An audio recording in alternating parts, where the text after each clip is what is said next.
So the reason for the stop is because you're veering off to the left, and then you're not stopping at the stop signs. Yeah. Sorry about that. What are you visiting? Yeah, I'm on tour. What are you doing? World tour. I'm Justin Timberlake. What's your name? All right. By the way, these are like really hard tests. So that's my friend in the back. He just got off stage. He's exhausted. He had a couple glasses of champagne. That's it. Ma'am, he blew over the limit. We have to process him. I do, but he's on a world tour. Tomorrow night there's 20,000 people waiting for him in Toronto. Can't you let me take him to the hotel and write a ticket or something? Mr. Timberlake, is Esty okay to drive your car home? Do you care if she takes your vehicle tonight? You okay with that? Okay, thank you. Okay, Esty, Miss. I couldn't free JT. Didn't do it. He got booked. He got mugshotted. And he had to spend the night in the lockup. What's up, duckers? Happy hump day. Whoop, whoop, whoop, whoop. We're getting over that hump, or we're just humping things. Whenever I hear it, my perverted brain is like, happy hump day. So we're taking the day to hump things or people. Hi, I'm Esty. I'm weird. Nothing normal that ever comes out of my mouth, or I don't do normal things, but I don't hurt people in the process. Maybe I hurt your own, I don't know, self by secondhand embarrassment, but that's your choice on being hurt about it. I don't get very much embarrassed. Hurtful things will be said, but it's up to me on whether or not I decide if they're hurtful. Lies, on the other hand, lies are fucked up. Don't do it. You make up defamatory things. Shame on you. You have opinions? Okay. We can handle that. Hi, guys. So happy that you're here. Shout out to the replay crew because what's up, Deb honey? Shout out to the replay crew because it's day 3 of the Chelsea trial. And they're on a little break right now. Hence the reason I was like, I'm not waiting another 10 minutes. Let's just go live now. Because she might be taking the stand. Hold up. If you're here, don't worry. Maybe we'll watch it together if she goes on the stand. Or when it's over, go watch it somewhere and put it on ×3 speed. I'm a ×3 speeder sometimes. So yes, you got sidetracked. Hello? None of your business. Good morning. Mom takes priority over everything. Your mom calls, you do not miss that phone call, okay? Put everything else on hold, which you did.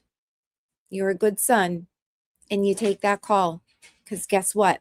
One day you're going to wish that that phone was ringing and it was your mom. Or dad. You take the call. Don't take for granted that they'll be here all the time. So, right now, I want to share some really great news because it was on my mind all last night. So, let's just get right to it. Sharing, bringing it to the stage. Breaking news. We start with an update on our breaking news this morning. That missing boy in Marshfield has been found safe. Thank you for joining us. I'm Latoya Edwards. And I'm Raul Martinez. We want to get right to Embassy 10's Minash Kongwari live at the Police Command Center. This is in Marshfield. Minash, what can you tell us? Well, now we're just waiting for the circumstances surrounding this incident. We are expected to hear from the police chief soon, but it is good news. 8-year-old Callahan Pierce has been found. He was found about 7 minutes from where he was last seen. This is pretty remarkable given how extensive that search effort was. In fact, it went on for about 12 hours. You take a look at some of these images. We were here overnight watching as crews were here. They were on bikes. They were using infrared drones, canines to try and find this 8-year-old boy. But it seems as if they were able to find him. Now, we have been made privy to a little bit of the circumstances. It appears that 8-year-old was in the woods and that he needed to be coaxed out.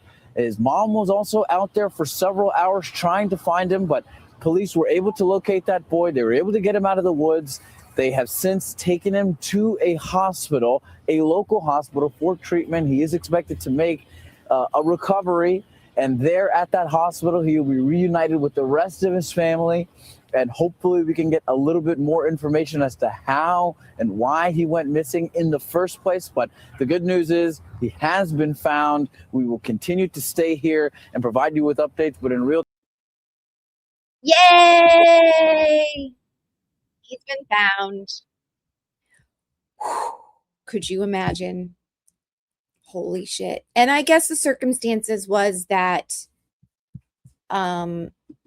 he was with a babysitter and he wanted to just run away. So he packed up a backpack and took off and was in the Kelsey just went on the stand. So that's why. All right. I'm going to put her on.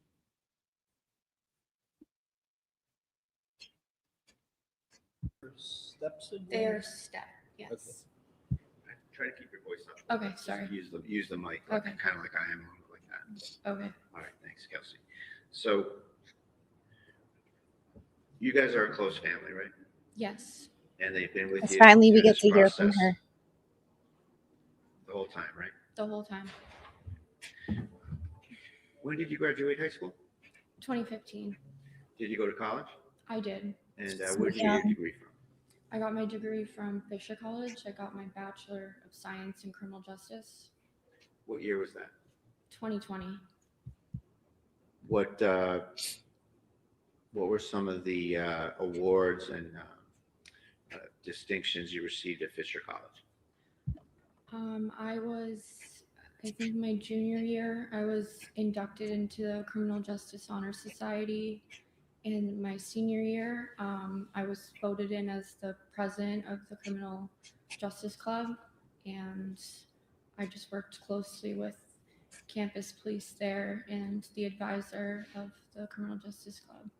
Did you work while you were in college? I did. Where'd you work?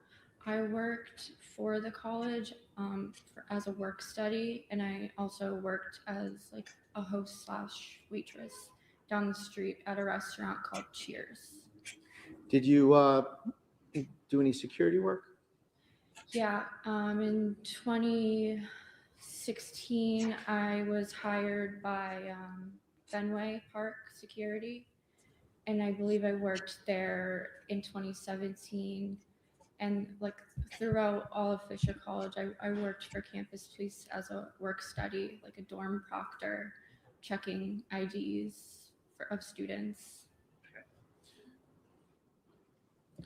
After graduating Fisher College, you had the B. Is it a BA or a BS?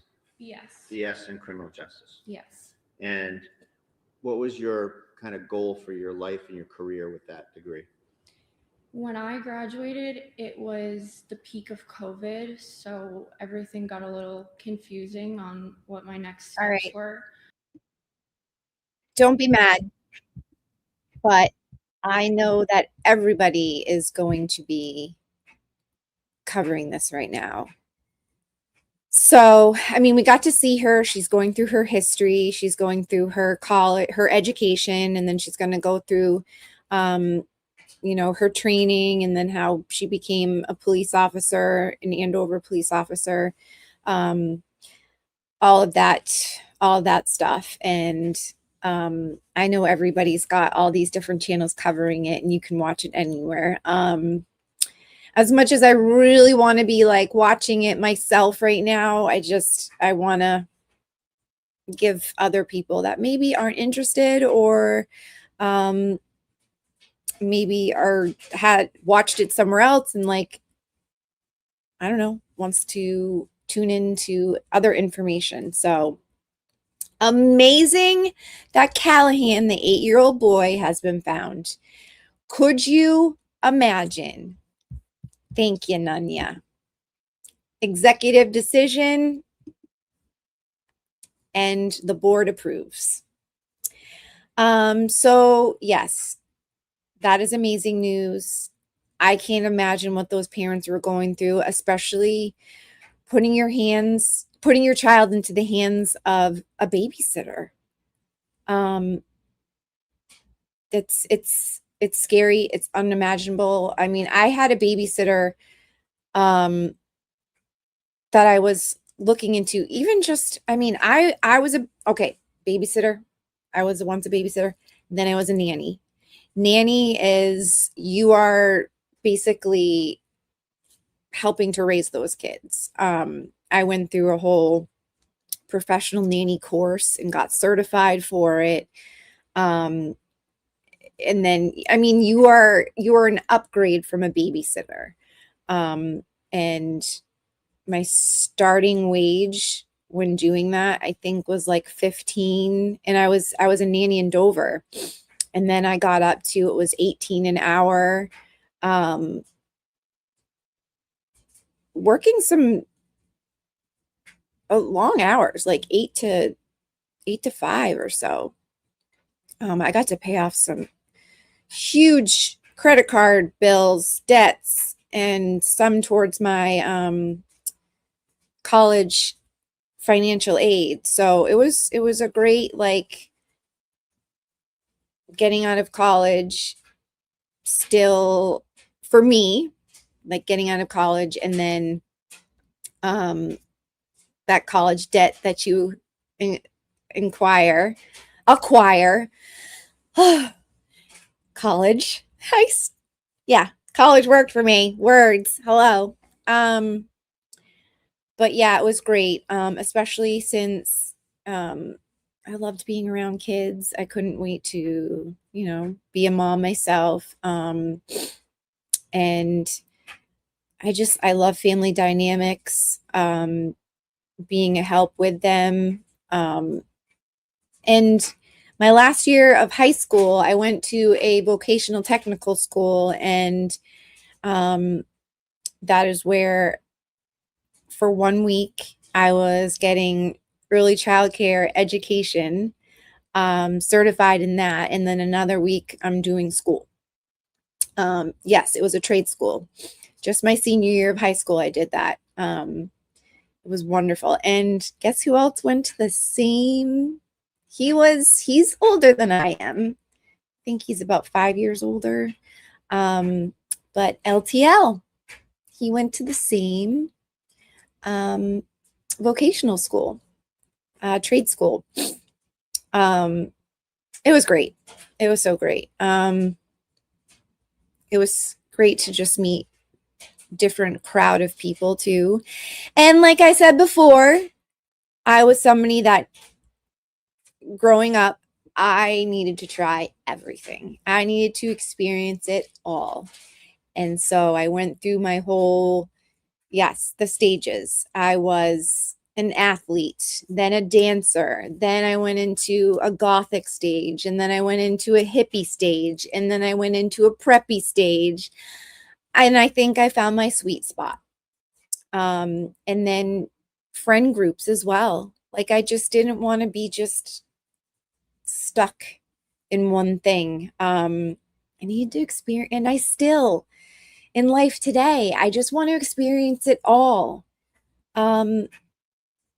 Be bopping around from anything. And yeah, I'm going to be 45 years old, and I still feel that there's so much more to experience in different facets of life.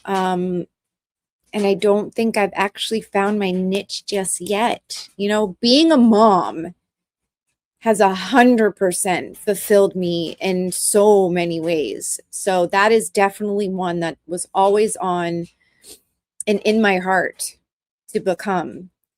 And that is something that no matter if I don't or if I'm not successful in anything else in life, that one I every day just wake up and pinch myself to be like, I have the gift of being a mother and the privilege to be my son's mom.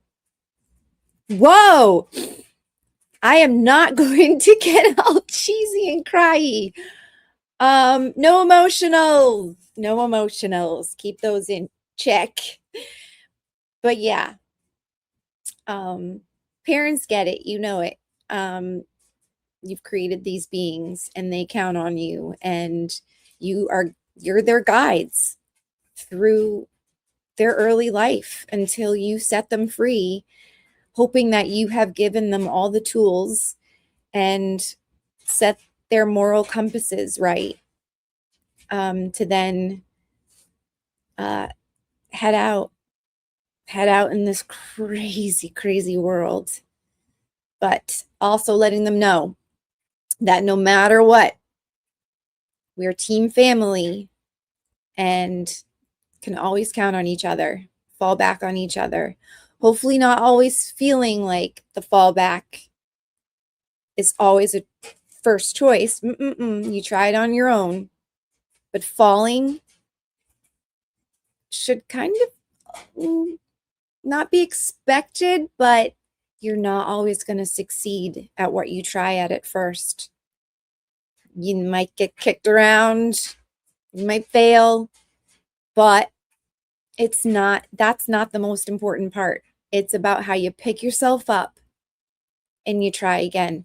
That is what matters. Not about failing. It's about the comeback. So yes, 1981s.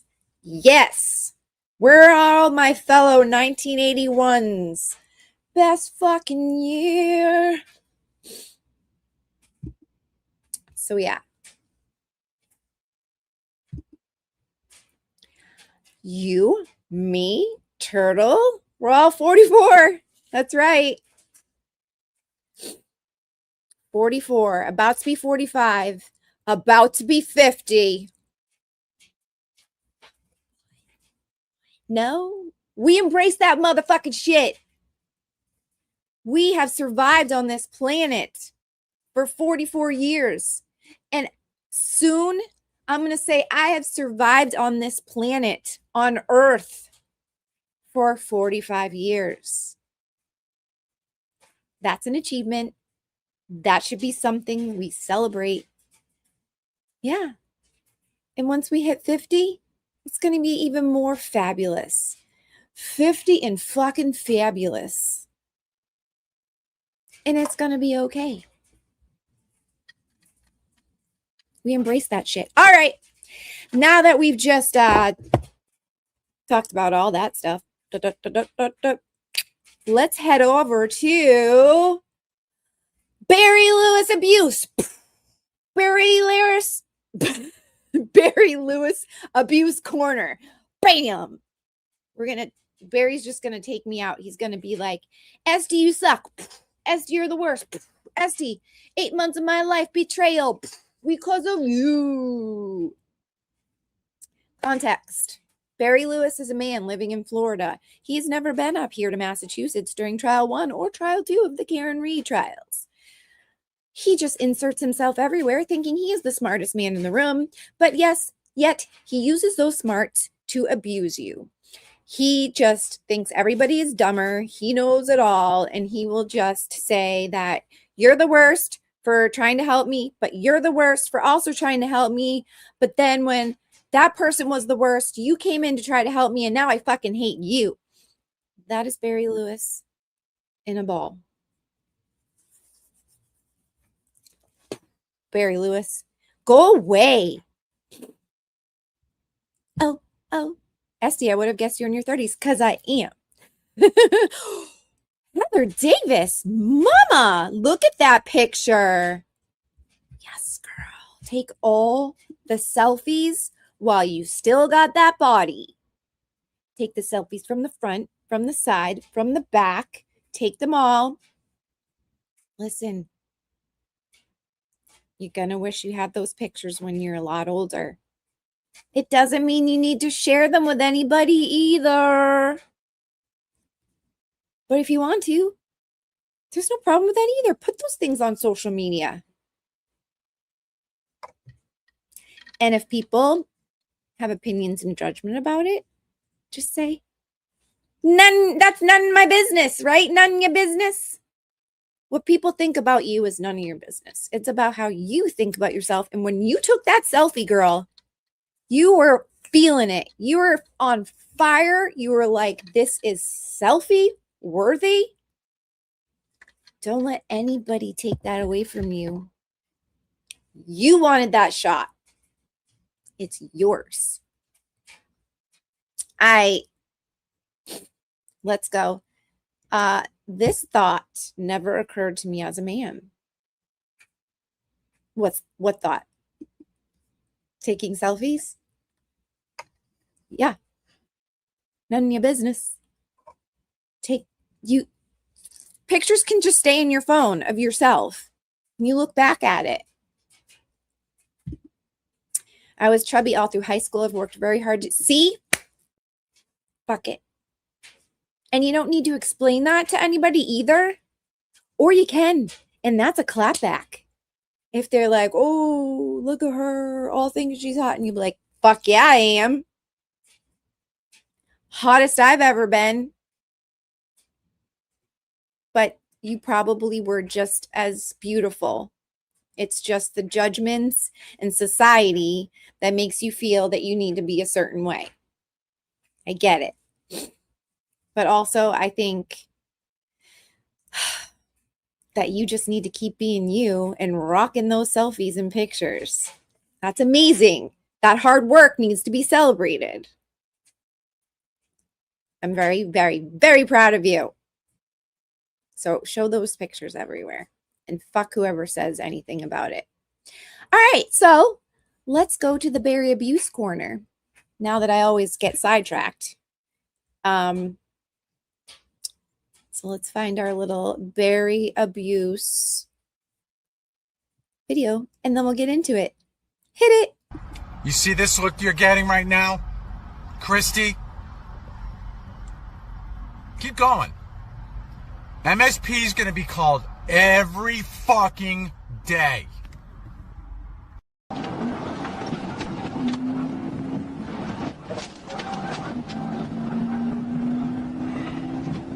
I gotta get him stopped. Up here.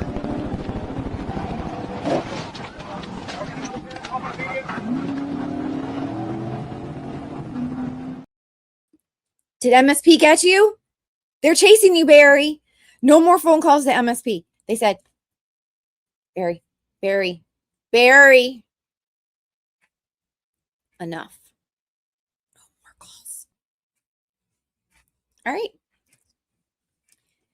Got a little voice note from you from our very own Barry Bear. He's so sweet. It's like, whisper all these sweet nothings into my ear, Barry Bear. All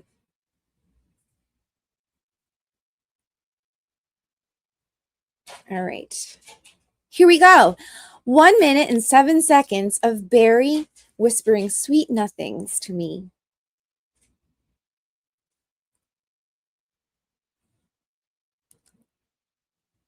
Hit it. You either do the post or I am going to blast you. It's a binary choice, SD. You either do it or don't. I'm not gonna. Have I made myself clear? No. Give me more. Don't do it. Don't help people. Be a bitch. Be a selfish little person. Selfish Again. little person. You do the post, I won't do what I'm going to do. What are you going to do? Last warning. Last warning. I've had it with you, Lynn and Nan. All you guys do is care about yourself and not others. Who's Lynn? Lynn? You do the post, and Nan? I won't do anything. You don't do the post, everyone's going to see how you put people in danger 2 weeks ago. That's it. Do it, don't do it, your choice. Good night. Good night, Barry. He gives me all the feels. He's so sweet. Barry Lewis. I've never, like, honestly, I've never had any man scream at me that way. Even when my dad, like, even when I was little, like, there would be yells of, like, come here, or, like, a little upset, but never, like, so aggressive, never, like, calling me a bitch like that. Yeah.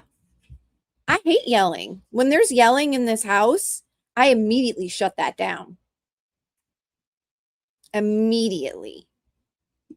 Because I grew up in a household where the communication, the way my mom communicated, was to yell. And that's when we immediately, as children, ran up the stairs. They would go off to their corners. I was one of those kids that would sit at the top of the stairs. Anybody else? Anybody else? I'd sit up the top of the stairs and just listen to what they're arguing about. Is it me? Did I do anything wrong?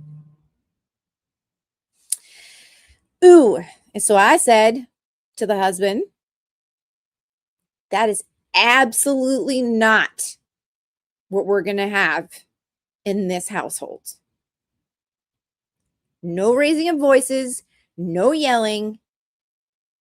If you're upset, go in another room, punch a fucking pillow, scream into the pillow. Because as soon as the screaming starts, I shut down. I don't hear a fucking thing you say. Okay. Barry's got some bad karma coming to him. And I'm not going to do anything about it. Karma that's the thing. People think like karma is like you putting energy and time into doing something to them. That shit is in the universe. And it's going to be handled appropriately on its own. It is what it is, Bear. All right. We're not done with him yet. And has anybody noticed his new screen name? His new screen name is 8 Months of Betrayal. So for 8 months, he's been betrayed. Barry, you live in freaking Florida. Sorry. I trolled you on this post, Dr. Turtle Boy. Sorry, but it was worth it. All right, so he's trolling Aiden. Yep. That is Callahan. He was found. One of these days, Dr. Turtle Boy and the sock accounts that Dr. Turtle Boy supports is going to get news like an organization from Boston 25. Like this sock account, Mur Apple Watch. Do I need to guess who it is? No worries. We already know. Have a great night. Show more. KB carry back. Stalking and harassing in front of a news network is not a smart move. And that's another thing Barry likes to do. FYI. He likes to make these assumptions on like just anybody. He has accused me of being numerous sock accounts, which nope. Don't have any. He has accused me. Oh, shit balls. Turn that off. which leads me back to it's not even assumptions, it's accusing, like flat out accusing certain people of being certain accounts. Go away, Barry. I thought you blocked me. Oh, I feel that. I feel that. Ugh. And see, he just jumps on like random posts that have nothing to do with anything that he's talking about.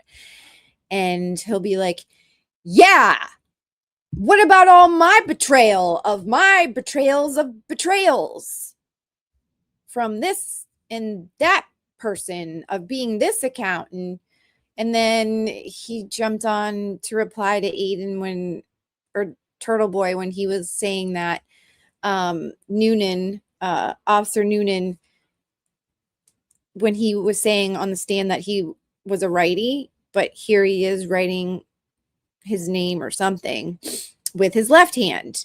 And Barry likes to say, it's inverted. Dr. Turtleboy, aka Old Pats is dead. So he's accusing Aiden of being this Old Pats is dead account, which no. Barry. Old Pat's account likes me, or at least did a few months ago. I was watching it. It was clapping back at people that were writing or writing bad things about me or saying like stuff about me. You think Aiden would do that? You really think Aiden would do that? No, not even from a sock account. Not even if it was to win like an argument or make Aiden look good. He would never, okay, never stick up for me or even imply anything nice about me.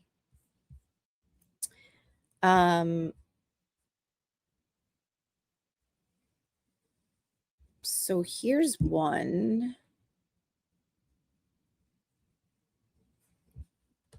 He's inserting a Noah account. I don't even know who this Noah account is. Oh, okay. Okay, hold on. Oh, 11 minutes ago. He is a boom. Oh, and that was because, oh, he loves this account. I don't even know who this account is, but this account also hates me. So, of course, Barry's going to like it. It's Free Karen Reed 3.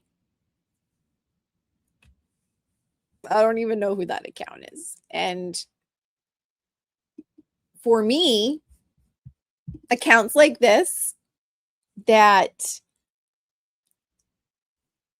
won't say who they are, who's behind it, yet they're so aggressive and insert themselves into anything, but yet again, nobody knows who they are. Old Pats is a lady. I think she is. But accounts that, yeah, that nobody knows, they're hiding who their real identity is. What you have to say is nothing. Zero. Zilch. Means absolutely dog shit to me, for me. You're not going to tell me who you are. You're going to trash all these people and be an ass and friends with Barry Lewis or support him, whatever, when you know that what he says makes no sense and he attacks everybody.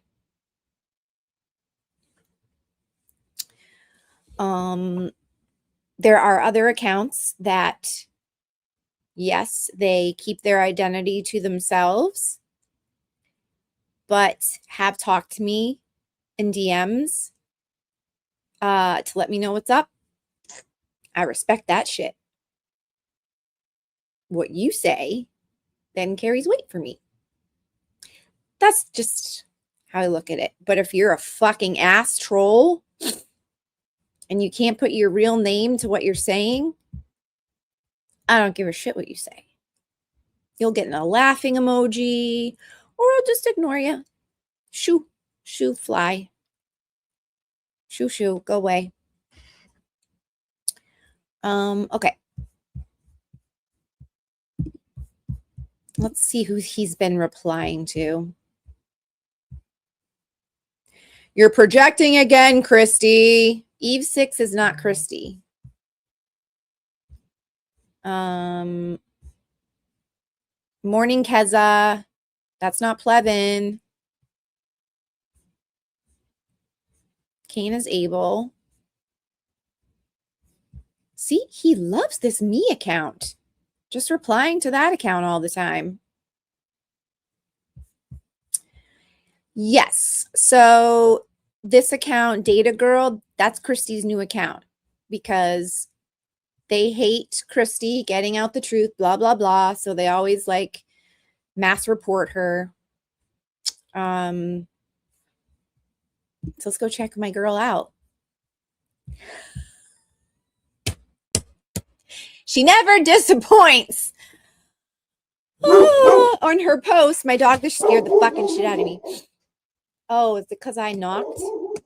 Tricked ya. It was me. And the thing is, my dog thinks like she's so big, bad, and scary. But if someone was actually come in, she would like love on them. Did you see that one video of like a guy stealing a bike right out of their garage? And it was a golden retriever. And the golden retriever just wanted to play with him. And like he did, he like rubbed him and stuff. And it was like, okay, bye. Best dogs, not great guard dogs. All right. Christy, dear Barry, Nan hates you. Love me. I don't know if she hates you, Barry, but she's scared of you. Does that make you feel good? Does that make you feel like a big, tough guy?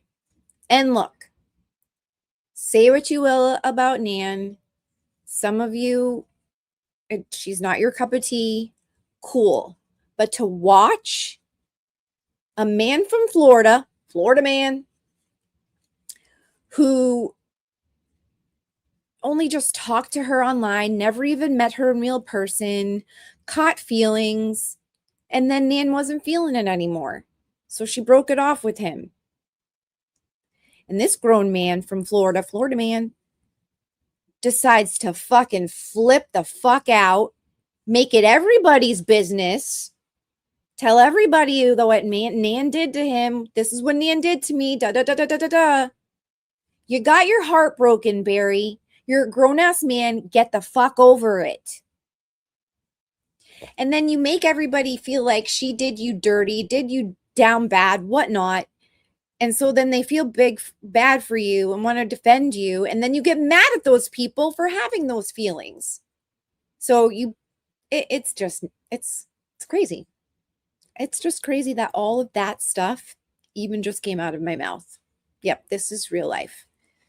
This is real life. There's real unstable people that still at this age didn't learn how to handle their emotions in a mature way. They did not mature out of high school or didn't learn how to handle a breakup appropriately. It's crazy. A breakup, you break it, you break loose, you break away from that. Of course, there's a mourning process. You're upset, blah, blah, blah. Just, you go out with your buddies. You have a few beers if that's your thing. You rant about it, and then you're done. You move on. But you, sir, 8 months. 8 months you're still hooked up on this. And all the people you have just dragged into this goddamn drama of yours. And now you just named them all enemies. Who did that, Barry? Who created that? You did. You did that, Barry. Now you clean up your mess. Bad boy, go to your room. Think about what you've done. When your father gets home, he's going to take the belt to you. Anybody get the belt? I got the wooden spoon. 1980s. The 80s, baby. And it wasn't even really like, wait till your father gets home. My mom just handled that shit. It was a wooden spoon. She'd put me over her lap. Sometimes the pants would be pulled down. Sometimes they wouldn't. And whoosh, whoosh. 2 wooden spoons broke off my hiney. 2. Don't you dare come for my mother. It was the 80s. That stuff was just normal. That's what you did. Oh, yay, it's Kristen. Hey there, girl. So, Kristen, I was going to play this today, but I decided not to, but it made me think of you. And I don't know if you've seen it too, but let me just pull it up. Remove this. So Call Your Daddy. Anybody ever hear of that podcast? She started off at Barstool Sports, her and her girlfriend, and then they got so big that they ended up starting their own show. And then oh my God, what's her name? She went to college here. I think Boston College or Boston University.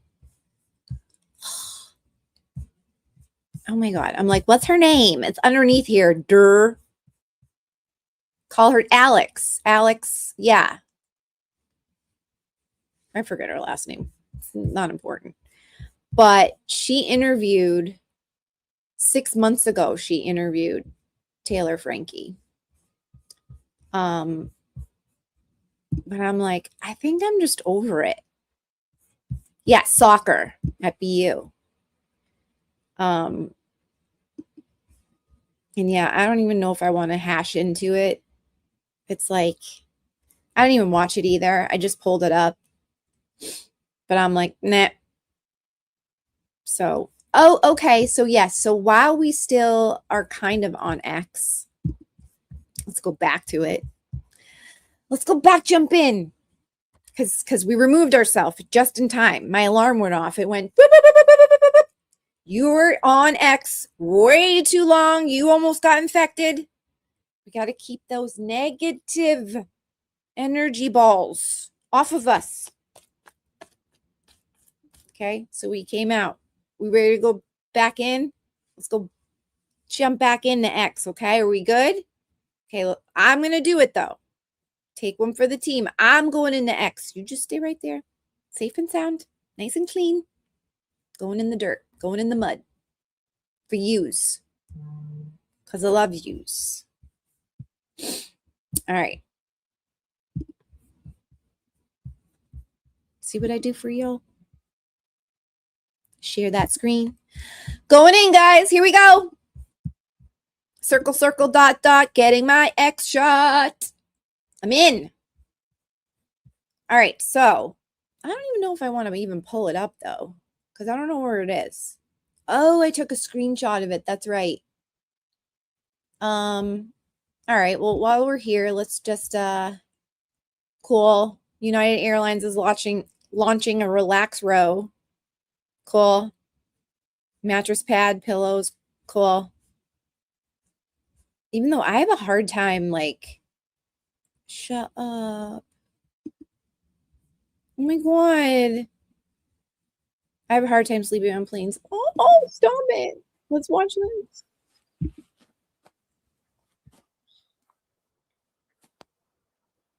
This better be fucking real. You know what I mean? Like, if someone's doing AI to me,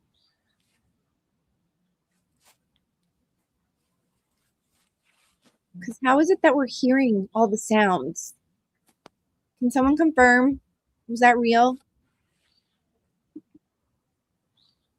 Did someone ask? Sometimes people ask, is this AI?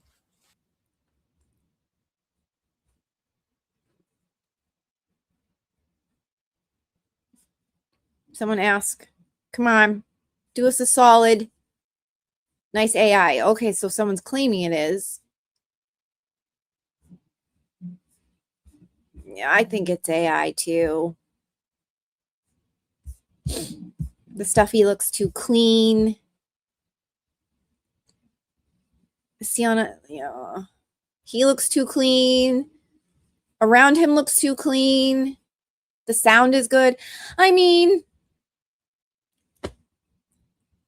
for our souls, let's pretend it's real. Okay, that was real. For our souls. Happy, happy, joy, joy. All right, so this also brings me back to being accused of being a certain account on those X streets. I don't even know if anybody even remembers this account, but there was an account called Smoochy.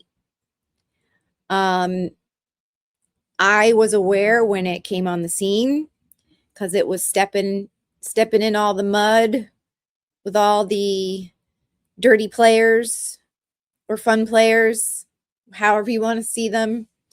And so I was seeing this Smoochy. It was coming after Melanie Little hard.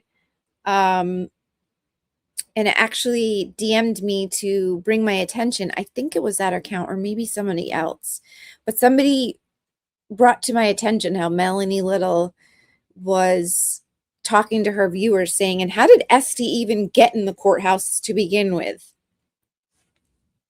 And I was like,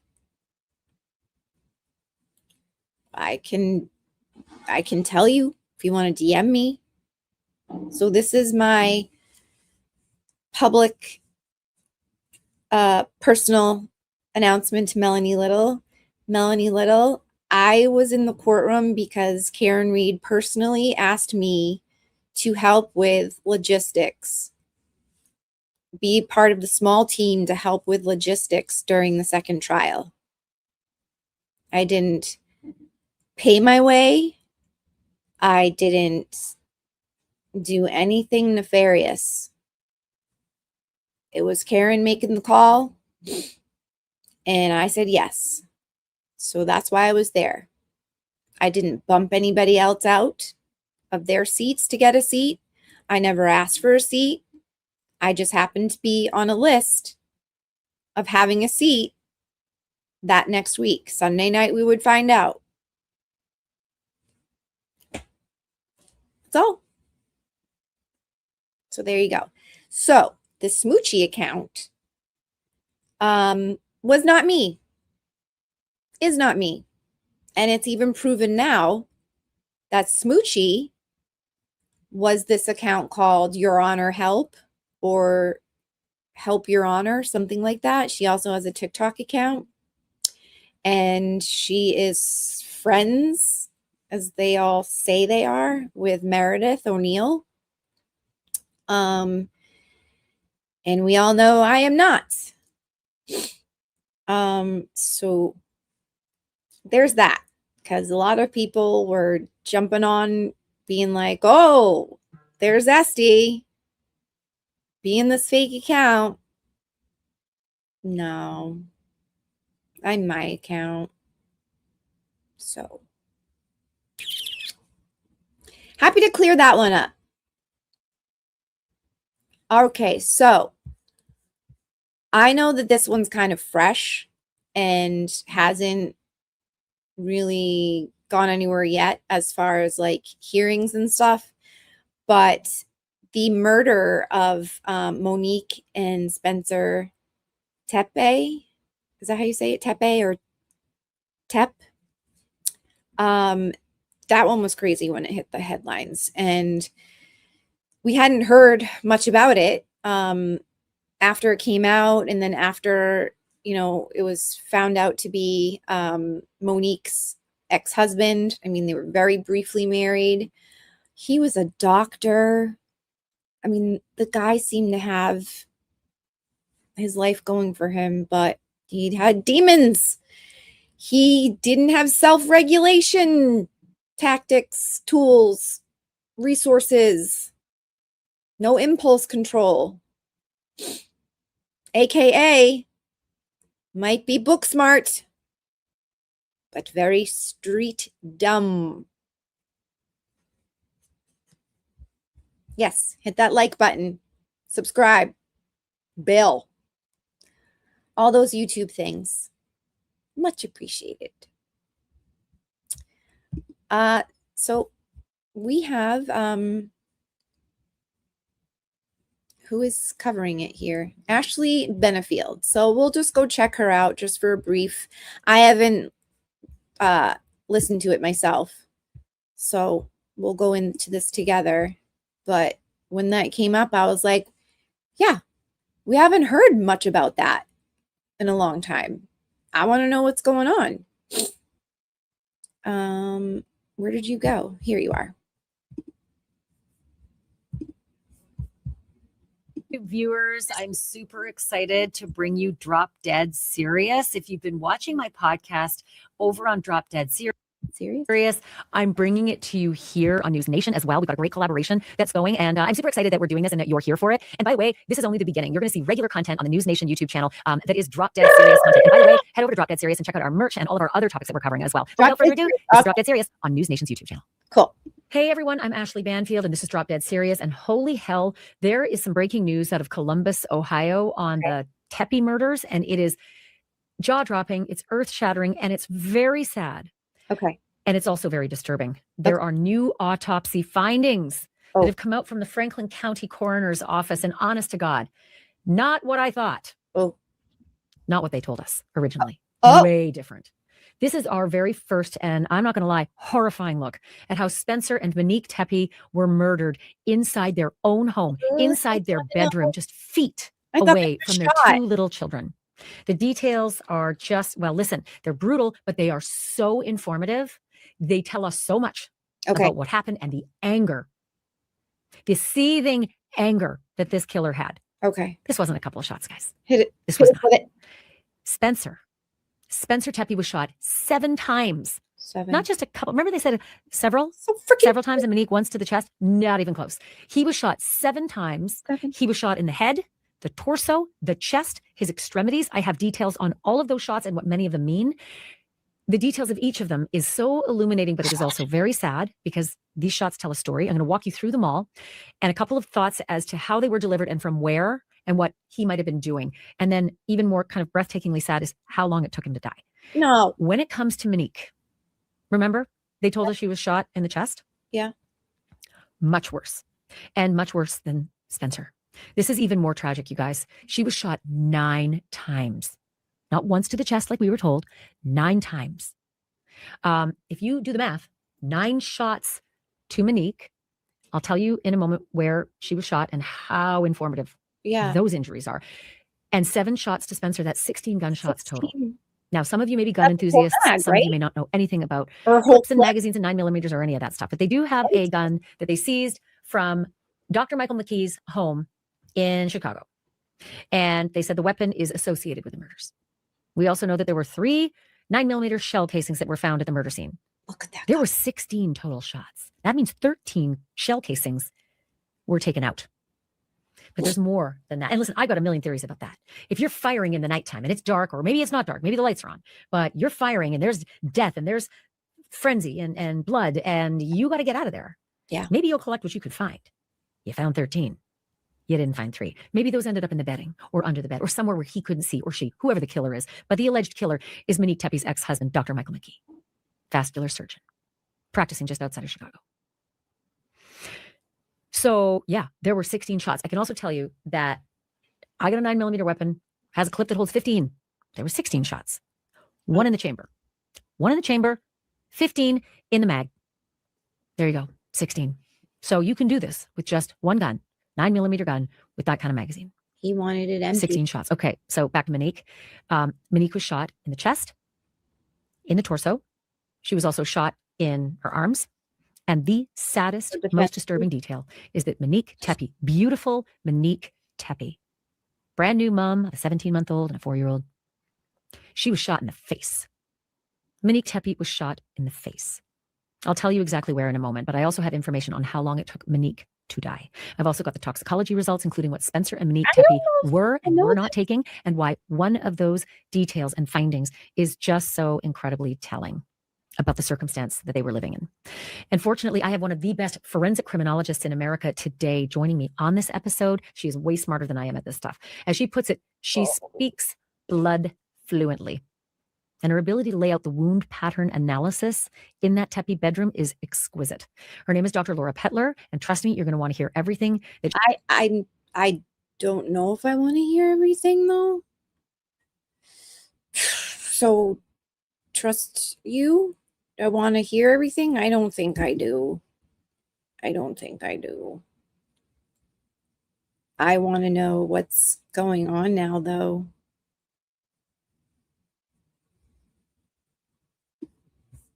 Oh boy.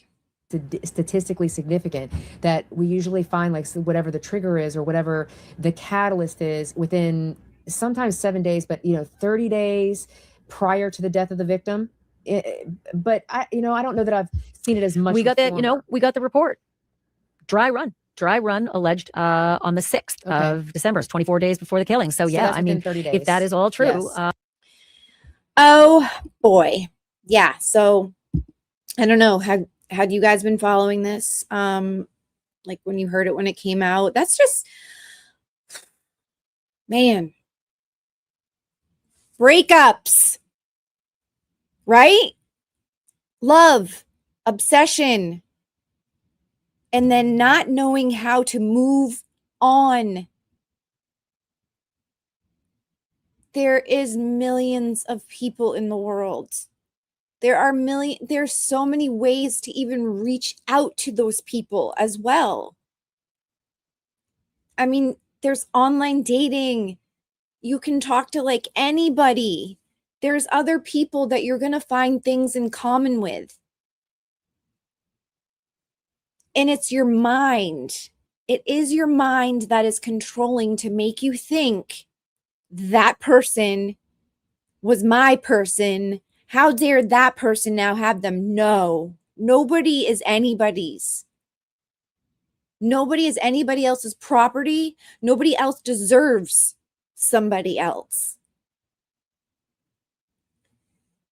There are other people in this world that you will end up clicking with.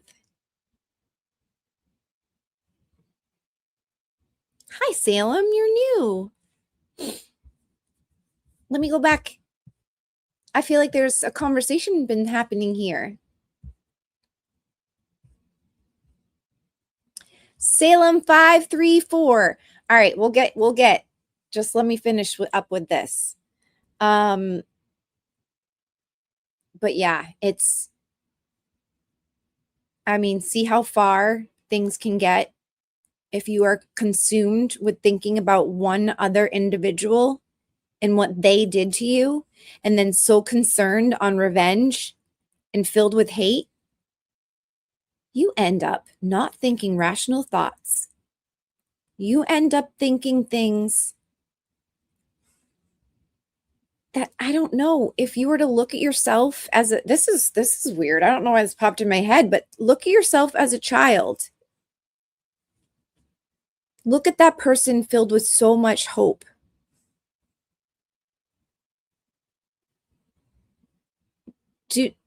Is that what you wanted for that little child, that little boy, that you would one day take another person's life, or that you one day would risk your future, your freedom, your sanity, your job, your family stability, just to hurt another person, one other individual. Look back at that person. Back at that little girl.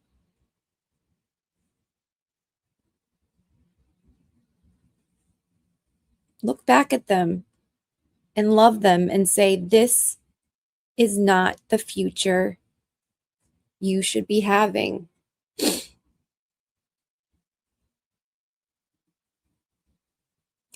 Love that little girl enough, or that little boy enough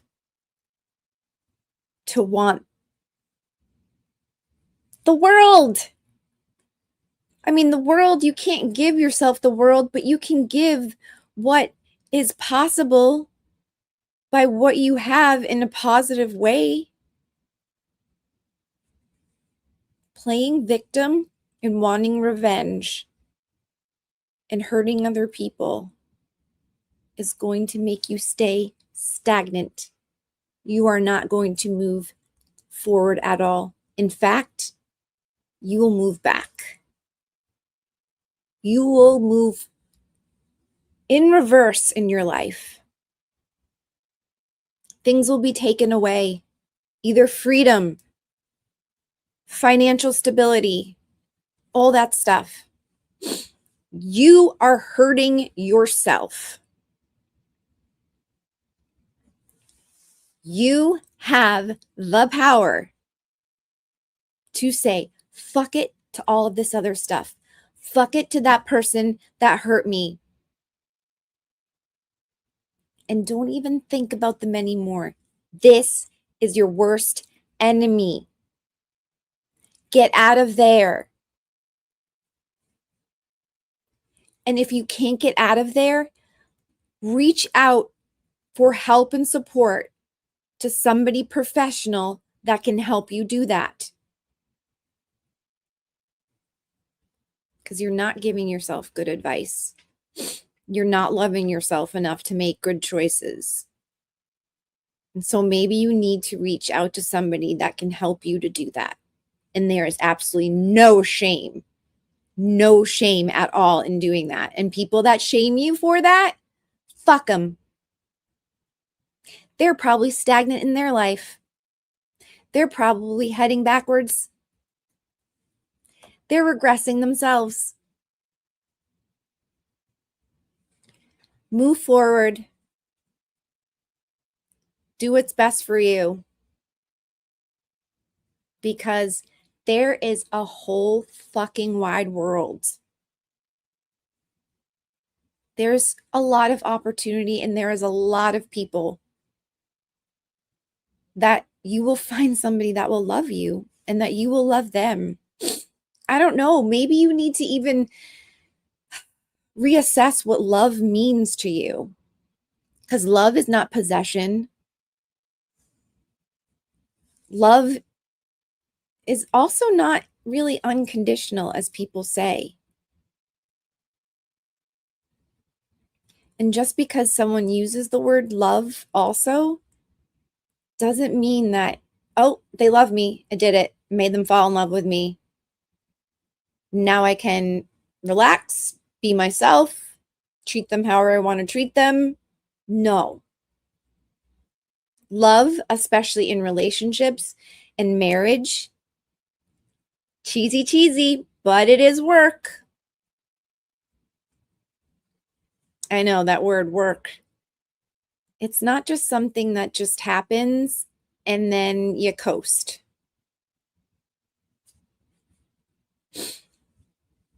You got to respect that person daily. You have to think of that person's needs as well. I mean, that doesn't mean like you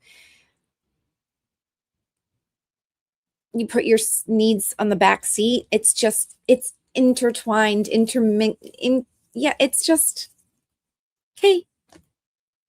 You just find what works for you. And couples therapy, no shame in it either. No shame in it either. It means you love this relationship and marriage so much that you're willing to do what it takes to make it work. And also listening to that person on what isn't working if they're not happy. So everybody stop shaming people for reaching out for help. You gonna shame somebody when they're drowning and somebody throws them a life preserver? Words. And they grab onto it so they don't drown? Pussy! Sorry. P word. You can't swim. You gotta use a life raft. What's the alternative? Drown? Take the life raft. And then maybe one day you will have a life preserver to use that's sitting in your closet. You'll learn the tools and resources to help you when you are in need. If you're starting to feel like you're drowning, you won't have to go for that therapy or counseling, or sometimes you do need a tune-up, and that's okay too. But being a goddamn hero thinking that, not me, why would I need that? Well, you go to the dentist, right? You go get your physicals, right? Physicals are for your body. Dentist is for your teeth. What are you doing for up here?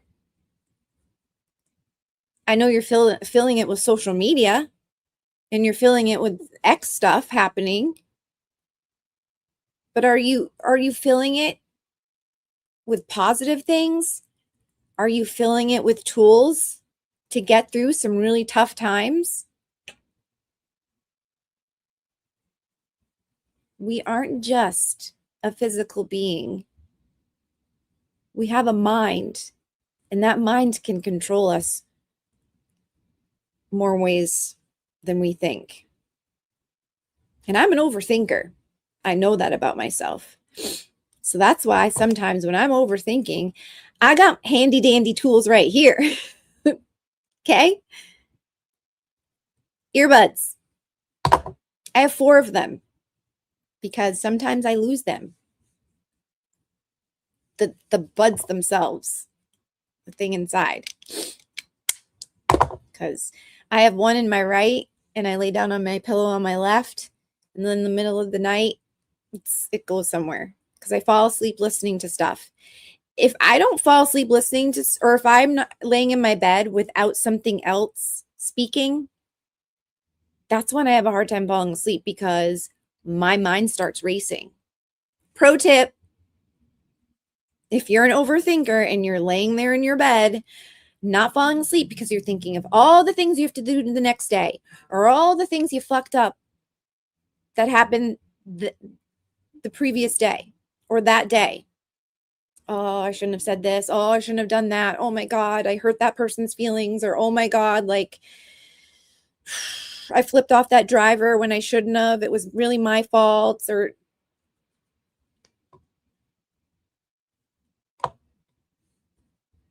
and you don't need to listen to a YouTube thing. You can listen to, my go-to is Morbid. There's these 2 girls from Western Massachusetts. And they started a podcast called Morbid. And yeah, they talk about morbid things. They do talk about a lot of murder and things like that. And they're also very witty and clever and funny. And so at the beginning of it, they talk about it. And it's usually once they start getting into a case and start talking about it, I'll get the background on the people and what's happening and and then I'm out. But yeah, so I think I pretty much covered that. So hello, Salem. Why are people so obsessed with SD? Why can't she be friends with Karen Reed? Why are people acting like we're all in Mean Girls and they're Regina George? Hi. Thanks for hanging out. Well, first of all, I'm not friends with Karen Reed anymore. And to be honest, I don't think that I ever was. That word got thrown around a lot. I don't know why. I don't know if there was a feeling that we were connected, or if it was to make me feel like I was looked at as that way. I don't know. To be honest, it doesn't matter to me anymore. It's just a word. The actions that come along with that word is what really matters. And to me, that wasn't a friendship. Not a good one, at least. Not one that could actually withstand or go anywhere. It started off in weird circumstances, as it is. Like, I mean, you got to be realistic about it. Like, I didn't really know her past at all. I knew things that I heard, but I felt for her. And was very drawn to helping her. And also I admired, how smart she was, her strength, just her perseverance through this, and also her family. Did I overlook some certain things or have blinders on in terms of, I don't know, personality or things that I had been hearing with her other relationships? Yeah, I did. Because to me, that's not what really mattered at the time. We had a goal and we needed to reach that goal, stay focused on it. But yeah, I mean, I even told her friend John Silva when he came up to the trial and he was talking with me about that Karen had told him so much about me, and he appreciates so much what I've done and what I am doing. And then he shared a few stories about them together growing up. And, I shared what I was hoping, how I could be of more service to Karen when everything was over. Whether she was found guilty or not, or acquitted, which was what we all were hoping for, that I wasn't going to give up. And in a weird world, I guess I thought I was more appreciated and thought I was doing a good enough job that, when she had her civil suit going on, that she could count on me to be, I don't know, it's sort of like a personal assistant type thing. Yeah, that's the honest truth. But wasn't in the cards, and that's fine. She's doing what's right for her and her family, I guess. And that's none of my business anymore. She has her people, and I am not one of those people, and that's okay. The people that are around her and fighting for her, great. But I worry, of course. I don't want anybody else getting hurt.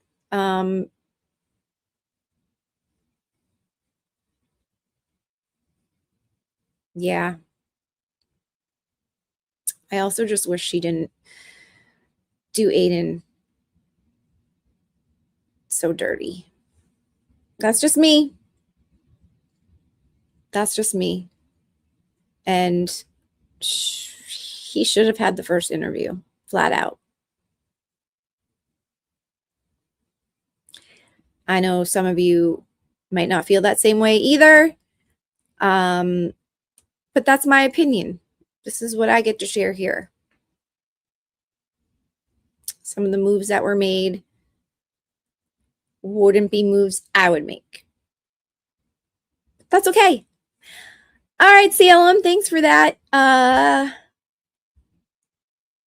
What else? My YouTube name is from years ago.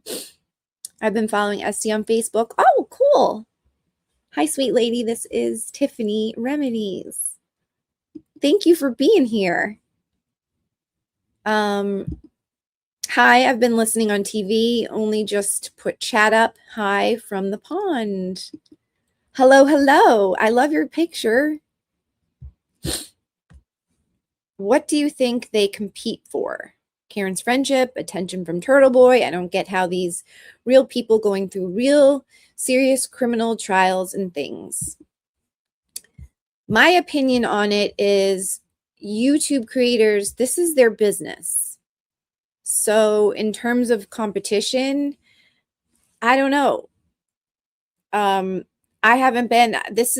only had my first year anniversary of having my small little rinky-dink channel. And I started it just to keep myself busy on getting the word out about Karen. And I also felt that it would be pretty cool to just read all the donations that she was having coming in because you were able to comment on them. And for people that do that, I feel like sometimes they want to be able to get their comments out and be heard. So I just wanted to make my platform useful in that way. And I didn't monetize myself, even though I was able to. It was just a click of a button and no super chats. Speaking of super chats, mine are open. They're open now. I'm monetized now. You can send super chats. Your girl's making money. Not a lot, but it's a job. I have a job.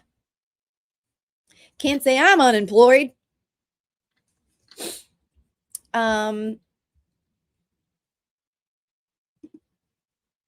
And now I get it. Everybody wants to be social media famous. Not me. I'm just here for information and entertainment. You know, you can never know why someone does something, right? We're not in their heads. We don't know what gets them motivated in the morning. Whether it's they're motivated by money, by clout, by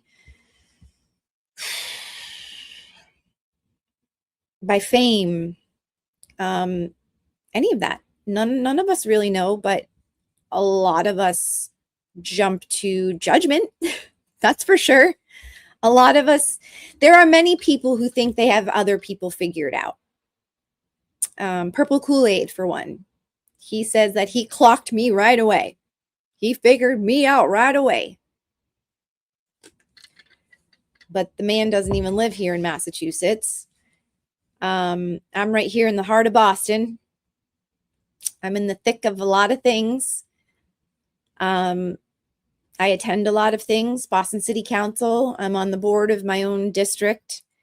I attend Zoom meetings and in-person meetings that have to do with my city. But yet he's figured me out. He clocked me right away. He knows nothing about me. He sees my social media posts, which you only put certain things in there. My Instagram was all about fashion. I was an influencer. I got a certain percentage whenever I linked whatever outfit I was wearing. And then sometimes in my stories, I'll put things that I'm doing on my everyday or whatnot, things you want to share. And it's always the good things, right? No one's ever sharing, like, I stubbed my fucking toe today. Look. I mean, some people do. But no, it's always the best shot you took or the most awesome thing you did that day. And then people put together your life and think that you are just, you're just someone that brags. You fill your life with very vain things and blah, blah, blah. I figured her out. Now we must destroy her. He thinks I'm the only housewife that lives in Boston that decided with the household that I would be a stay-at-home mom with part-time work. I was a part-time personal trainer until COVID hit. But that's not the story they want out there. That's boring. People come in and out of our lives for a reason. Yeah. For a reason, for a season. And friendships or relationships shouldn't be forced either. That's not fun. If you don't like somebody, that's okay. But what's not okay is taking the not liking somebody a little further and just trying to destroy them by spreading lies, saying I'm emailing people's schools, children's schools. Fucking flat out lie.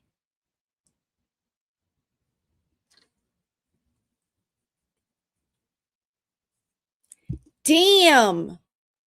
Your mom was a superhero. I only have one. We live in the city, and I never thought, I'd be a mom to one living in the city. I thought I'd have more, at least 3, living in the suburbs, just doing suburb things, kids in the backyard, the other moms over. No, everything was nothing I imagined. So it was an adventure and an experience for sure. But I have an older sister and a younger brother, and I get to live vicariously through them. They get to share their experiences, and I have all the nieces and the nephews to love on. I love it. Yes, boy moms. Oh, aren't we lucky? We don't have to worry about all the girl stuff. My son's at that age now where it's if he was a girl, I'd be pulling my hair out. I mean, granted, we go get our nails done, shopping, blah, blah, blah. But, oh God, I remember being his age. I don't have to worry about boys taking advantage of my little girl. So, pros and cons to everything, right? I mean, I'll hang out with my nieces. Whenever I hang out with them, I love it. So, you count your blessings wherever they are.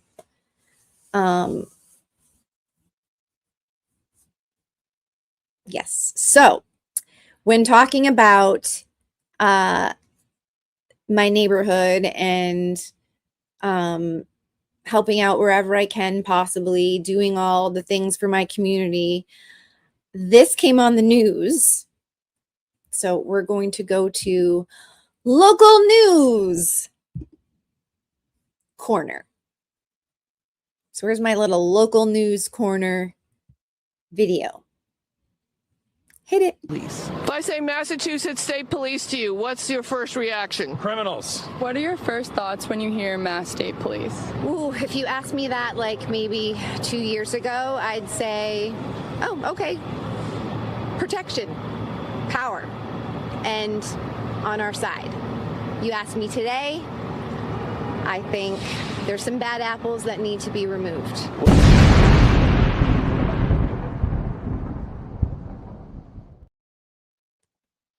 Bad apple removed. Local news corner. That was a nice hat though, wasn't it? It's in the trash.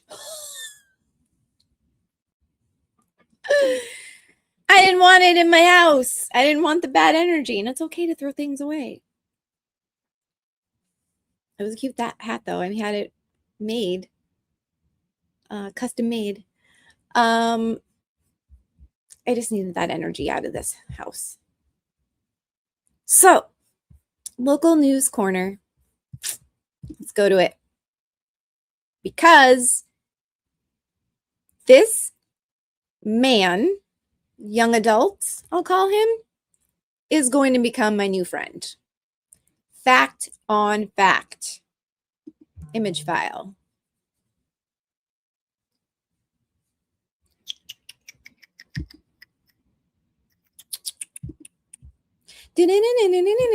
Why doesn't it want to play it now? I didn't put it down there, did I? No. Video file. That's why. It's a video. It's not an image. It's not that one. It's this one. Share screen. Home now, a Boston man is fed up with trash and says the city is not doing enough. So he decided to make a statement that officials could not ignore. What he did after hauling hundreds of pounds of garbage is now getting a lot of attention online. Our Malcolm Johnson has this story that is all new for you tonight at 11. The third time in 10 days bringing damaged infrastructure to City Hall, totaling over 200 pounds. Alex is sick of seeing trash. Just so much crap left by people who don't take responsibility for their actions. So he picks it up and on Instagram showed himself dumping it on City Hall Plaza. The stuff I picked up has been damaged for weeks, months, since before the summer. The plows just finished the job. I gave up 3 hours walking 5 miles in the rain to clean up city neglect. I tried for multiple weeks. I reached out to multiple departments, to all the city councilors. I went in person to drop off flyers and no response. So at that point, I cleaned up a bunch of garbage off Mass Ave on my way to City Hall, and I left it there. Alex says there has been dialogue with city councilors, but feels they could be doing more. You can't really call out people for their behaviors because then you're alienating the voters. And so the city doesn't correct people. It doesn't set up a program to train people to throw stuff away, to recognize the importance of treating these materials properly. Materials, he believes, could be picked up by passing policy called the Boston Summer Games. Essentially, it's citywide Olympics that use litter cleanup to incentivize people to care for their neighborhoods, but also engages people through sports and athletics. I've reached out to several city councilors about Alex's concerns and have not heard back. Reporting in Boston, I'm Malcolm Johnson, NBC 10 Boston. Yes, Alex. I love how he's a double name. Kind of like SD. That's amazing. That is somebody that is just taking charge, sick of it. And he's a young man, exactly. And just doing it. So why he's going to become my friend is because I am just like him. So how would I put this? One of the things that people know about me or recognize me in the neighborhood is the neighbor that picks up the trash. And I am not ashamed of having that recognition at all, because it shows my neighbors that I care about my community. I care about my neighborhood. I want it to look nice. I want it to be respected. And have I been doing it as much lately? No, it was winter. But when the weather is out there, I am out there with my gear. I have one of the things that it's kind of like, it looks like a back scratcher, but it's not. And it's one that's a grasper at the end. And I have my gloves and I got my hefty black bag and I just walk the neighborhood. If it's a beautiful day out, the dog's already been walked, chores inside have already been done, I'll go out and I'll get nice fresh air and some sun, and I'll go and I'll clean up my neighborhood. And I love doing it. And it's something that the Neighborhood Association Board and I have discussed, because we want to make t-shirts, merch, that will, if anybody else wants to take the initiative as well, which we want to try to get more groups to do. You'll wear the t-shirts that will let everybody recognize that you are a resident that lives here. You care about your city. I don't know how we'll name it, but like you're just showing that you care about your neighborhood and you're out here just cleaning up the trash. And we have what's called 311. Like you'll take pictures of like trash that is left out and then the city's supposed to come and pick it up. Not very reliable, which sucks because you think like it's something that, they'd be good about getting because we have rats and we have seagulls. So the seagulls, they will just, with their beaks, open up that trash and they'll take it while they're flying and then they'll drop some of it or they'll drag it around and then they'll just make a mess and it just gets bigger. So yeah, I have no shame doing it at all. When I'm done, I look at my street and I'm like, I did that and it looks beautiful. And we just want to make it known to people that are just traveling by or people that live here too, that like, we love our neighborhood. So please respect it, love it back. So yeah, that young man doing that, I need to get in contact with him and spread the word. Pay it forward. Everybody, just take some time. Listen, we don't have yards. We are not going to be mowing our lawns. We're not going to be planting plants, although we all have planters. That was another thing that our board did is we were able to get planters and we pooled together our money to go buy the plants. Although in our building, my husband and I just pay for it and go get it at Home Depot. But it just gives you a good feeling, like making your neighborhood look good. So beautify it up, make it look good. Yeah, woo.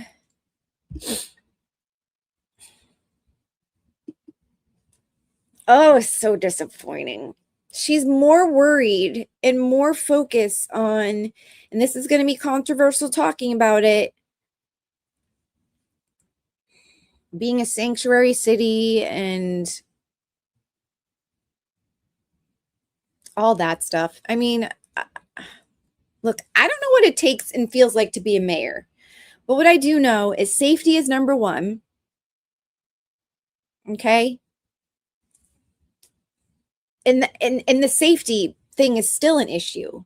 We have a shortage of Boston police officers, and now a good one that had been a police officer. Was it 15 years? I can't remember. I'm sorry, but he had been on the force for a long time.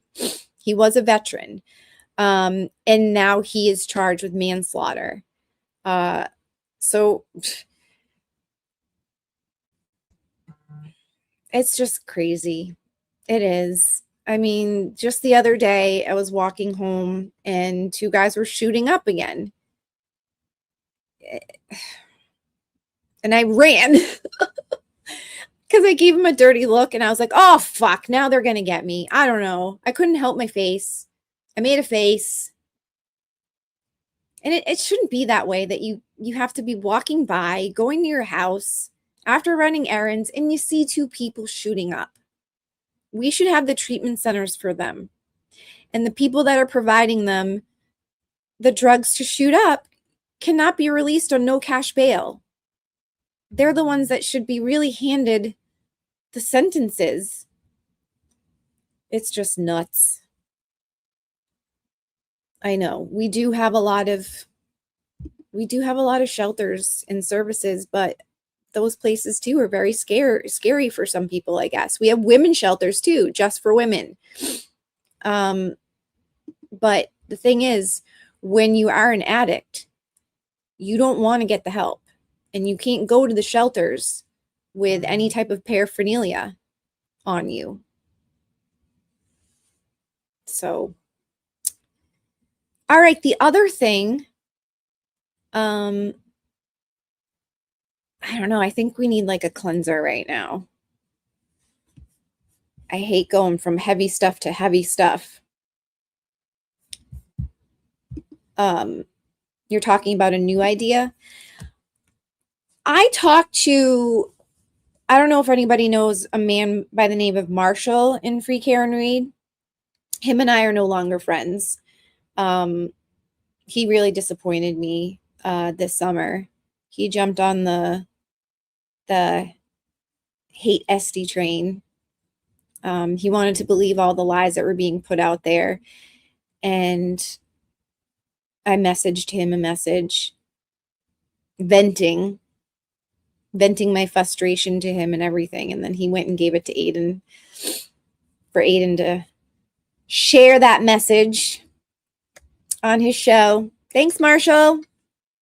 Because I think Marshall and I could have really done some positive things around here in Boston too, because he works with addicts, people looking for treatment centers and all that. And we had some good discussions because I had been very vocal at city council about it as well, especially like, Mayor Wu, she closed down the treatment center on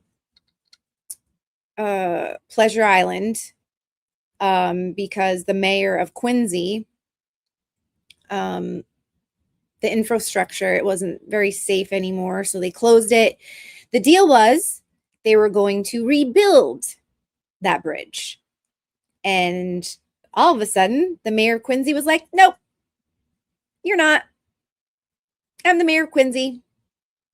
I'm the highest paid mayor in Massachusetts, maybe even beyond. You guys can do your research. And I say no. So there's been lawsuits and all that about it, blah, blah, blah. But in the meantime, they shut down that huge treatment facility.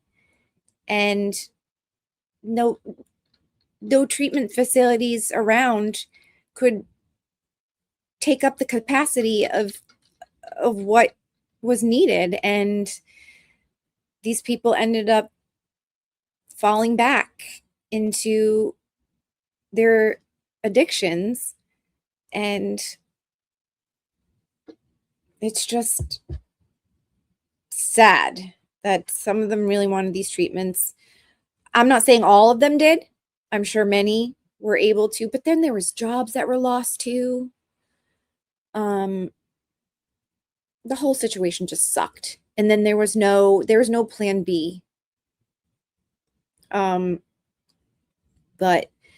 I don't know, we talked about even using one of the cruise ships that just sits at the port and use a cruise ship or something, like something other than making pods for the addicts then to go and sit in these pods and shoot up in there.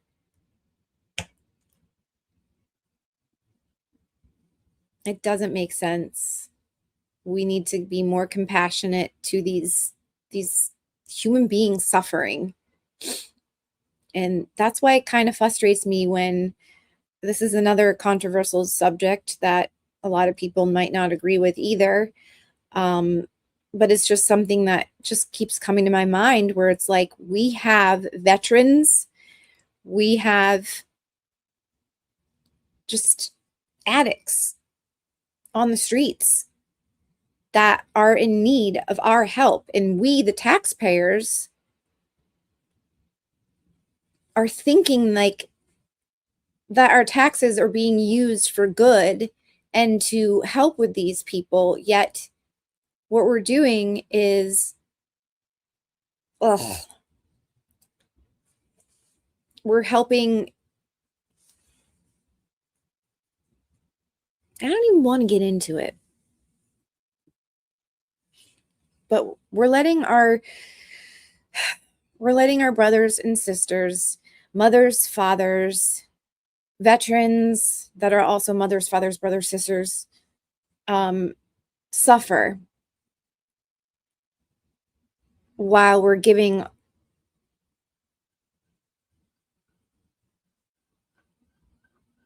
Do you know where I'm getting at? While we're housing immigrants,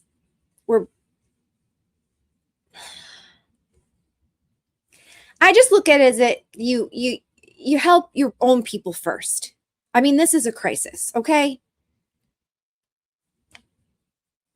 It's a crisis. People are being found on the streets, shooting up. Lives are being destroyed.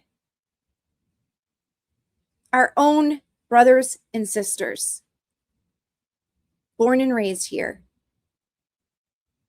And we're failing them tremendously. Of course, I mean, I have empathy for others that are suffering in other countries that want to come here with new hope and new life, but I also see it with my own eyes, walking outside, people suffering in the cold with a needle to their arm. And as much as you think you can say this so easily that, well, that's the choice they made. Da da da da da. They could do this. They could do that. It's not until you are in the addict's head and mind that you'll know, because it all, in my opinion, stems from mental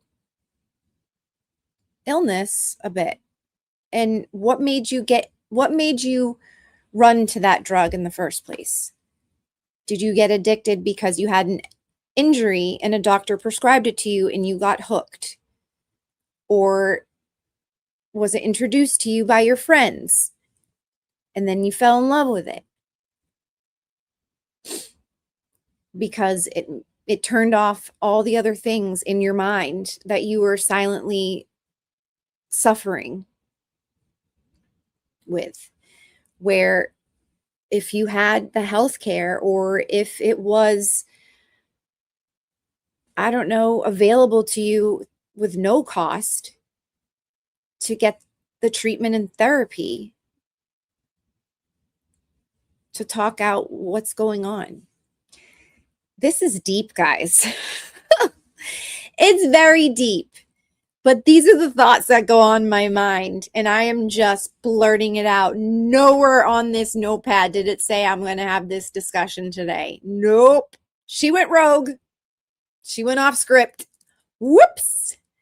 But it's something that's been on my mind. Who's Mike Urban?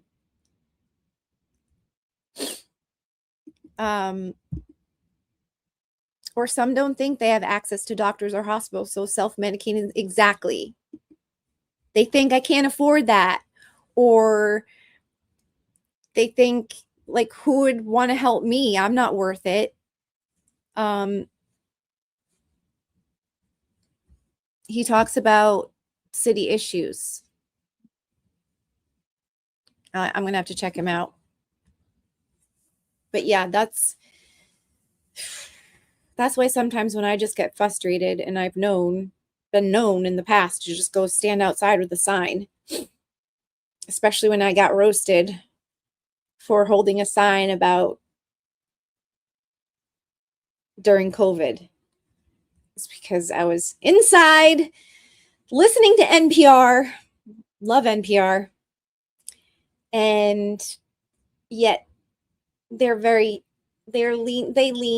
a different direction sometimes, and they were pumping me up in my mind, getting me so frustrated, especially when people went down to my son's school. Children, they're in elementary school. I think he was in like 4th grade. They were protesting at elementary schools, kids elementary schools, screaming at them, saying your parents are abusing you for wearing masks at school. I have videos. I think we'll go.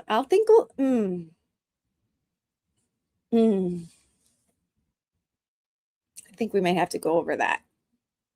Maybe. Because these people got me so mad when I saw it. They posted it on their Facebook. I had no idea that it happened. They were outside my own child's school, screaming and with a bullhorn at children because they were listening to their school's policy that they needed to wear masks in school. Kids. Schools that also have children that like are very kids are sensitive at that age. Anybody yelling at them.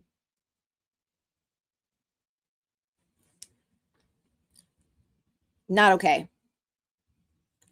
Not okay. And I got into it with the woman that was there. I got into it on her on Facebook, back and forth. I eventually had to block her because I understood I wasn't dealing with somebody that was thinking rationally. And she, to me, felt like she would look me up, find where I lived, come to my house, and didn't want to go down that road. Nope. So, but I made myself pretty educated about her and her friends and what they've been up to. And the kicker is her own kids were homeschooled. So she was going to, it wasn't even an issue for her own kids. Her own kids weren't even in public schools. So why were you at a public school yelling at kids and their parents when they were just picking them up from school?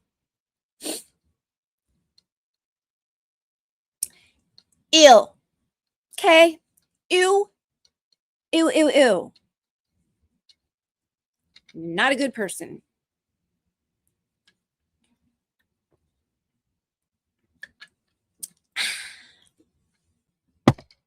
In my opinion.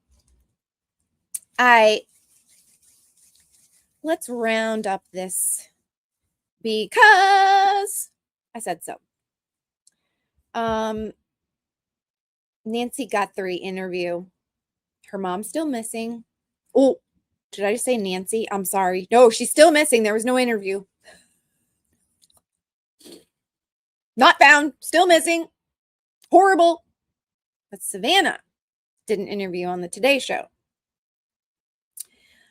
So we can just watch that because I haven't watched it yet.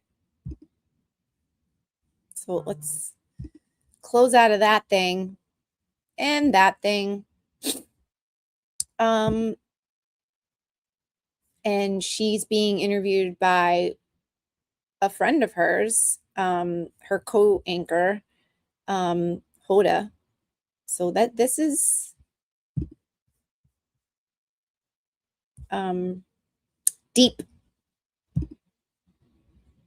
Removed from studio. And it's just fucked up because you think you got the FBI, you got all the resources, although people are saying like, what the sheriff there? Like he's a gatekeeper of his friggin' shit. Like this is a mom, a grandmom, just,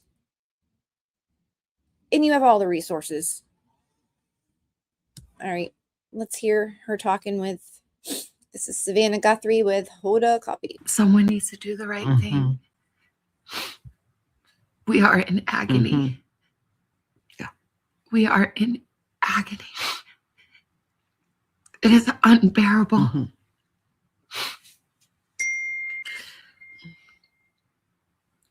And to think of what she went through. I wake up every night, in the middle of the night, every night. And in the darkness, I imagine her terror.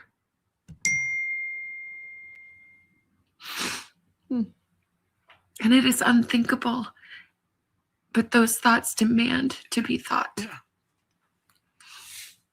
And I will not hide my face.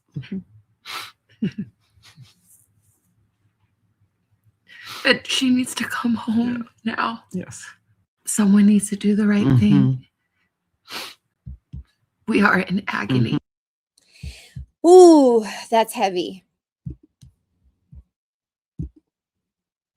That's heavy stuff.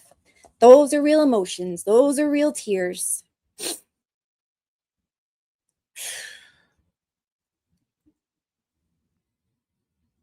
Can't imagine. Can't fucking imagine. Because she's got all the judgments going on too, left and right. And she should just be constantly putting her face out there. Hi, yo, mom's still missing. We had the FBI and the sheriff saying he's doing anything. Did that last sentence come out? Saying he's doing everything. Mom's still missing. No suspects, no leads, nada, nothing. I'm sure they have to have done that, right? They have all this money too. And then the fact that saying there was a ransom, so you want to follow all of that protocol, you don't want to fuck that up.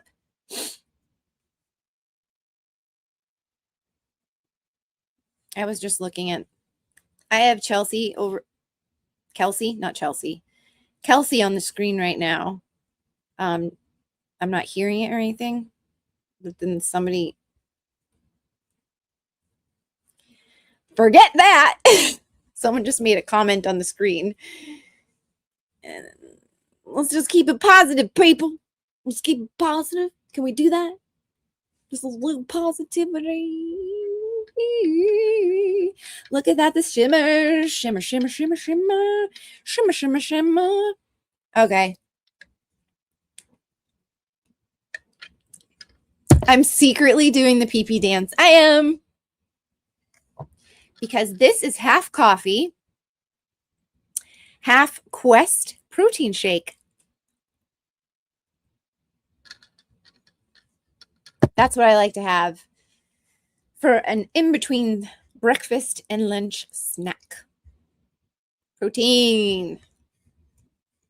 Always get the protein in. Protein is very important. Yet, I'm not a huge meat eater, so try to get my protein in the best ways possible. Yeah. Oh, toodles. I gotta go pulmonary rehab. Oh, please come back and talk more about that. What's going on? Pulmonary rehab? Have a good rehab time of the pulmonaries. I'll catch up later. Can't wait for next show, Esty. I can't wait for you to come next time. Everyone have a beautiful, blessed day. Thank you for joining, Salem. And thank you for your questions. Thank you for getting a conversation started. That's the beauty of the chat, especially with me, because I read it constantly. I want you to be involved. And that was a great way of getting involved. Getting the conversations flowing and other points of view, etc., etc. All right, there was something else. I wrote down a note to myself and all I wrote was Brian Enton. Because he wrote something that I wanted to tap into.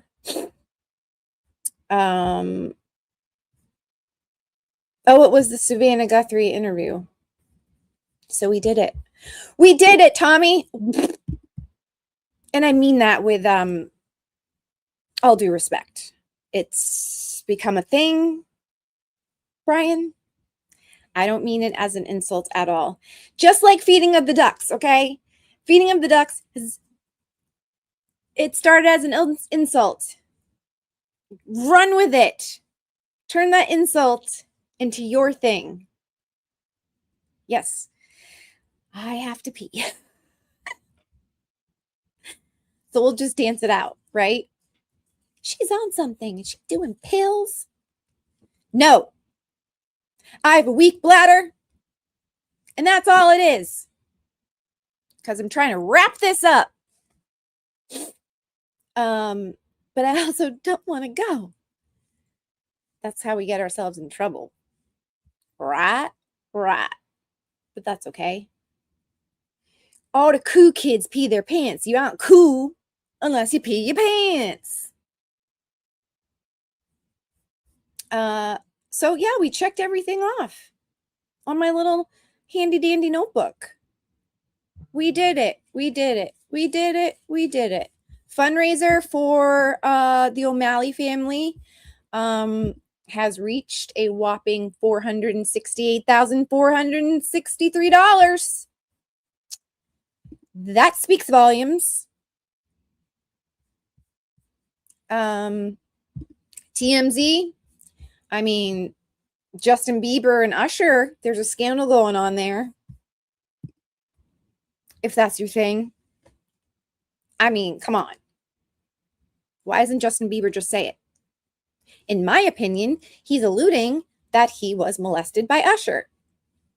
Maybe. But if that's the case, come out and say it. No shame. But you better be true about it and truthful, because there's a lot of that going around.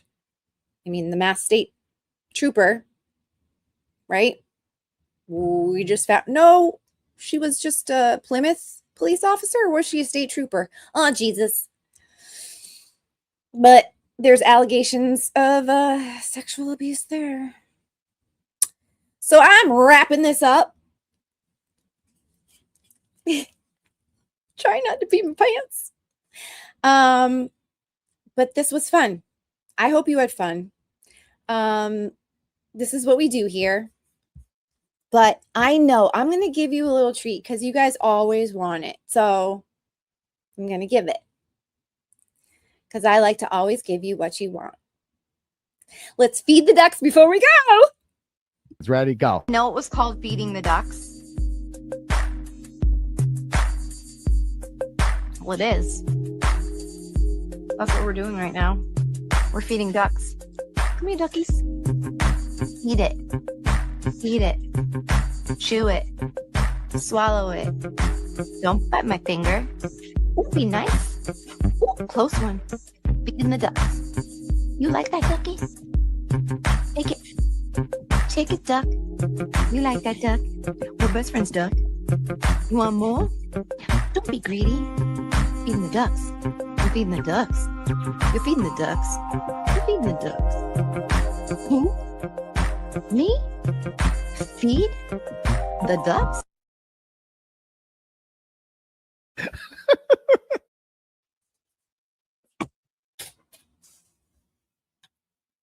Oh, and we're back. And I went pee. And didn't have time to put my overalls back on. Whee! So we'll just keep them off. I feel so much better. And I share too much, don't I? Yeah. Could have kept all of that to myself, but I didn't. No. I have no shame, but I feel so much better. Like I'm just chilled. So chilled. Yeah, but I do gotta go because I have some Kelsey. Why do I keep saying Chelsea? Some Kelsey to catch up on because she's been on the stand for a long time. Is she on cross right now? I don't even know. But that's what I'll do. Put it on speed, fasting speed, speed that's fast. So that's all we've got today. Thank you for the, what did we only get up to like 10 people live on chat?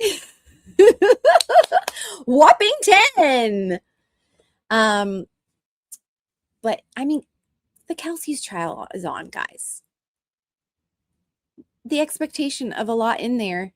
I'm even just grateful for the 10 that we got up to. But we got 107 of you watching on X, so that's cool too. But replay crew. Secret. I have a secret. Memberships. I figured out how to do memberships by myself. Yes, I did. Nobody helped me. I figured it out myself. The student has become the teacher. Learning by myself. So, that being said, remember, with that membership, we're going to do members only with behind the scenes pictures and videos that I have during Karen Reed trial number 2. Only here. You'll see it only here, people. So get those memberships. Okay. Going now. Have a great rest of your Wednesday. Make sure to hump something. Right? No. Okay, love you. Thanks for being here. Mwah. And as always, love yourselves. And say it with me. Long live Esther Reed. Bye. They told you to shrink yourself, didn't they? To make yourself small, quiet, and easy to swallow. They said your fire was too much, that your desires were too wild, that you should be ashamed of the hunger in your soul. But here's the truth they won't tell you. The world fears women who know what they want. They fear women who refuse to play by the rules, who aren't afraid to burn everything down just to feel alive. You were never meant to fit in their little box. You were born to shatter it. They want you tamed because they can't handle the storm that's inside you.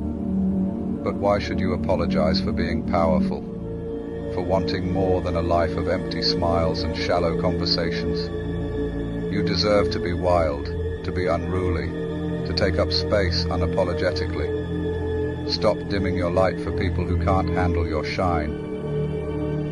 Remember this, the ones who fear your power will always try to silence it, but your voice was never meant to be quiet.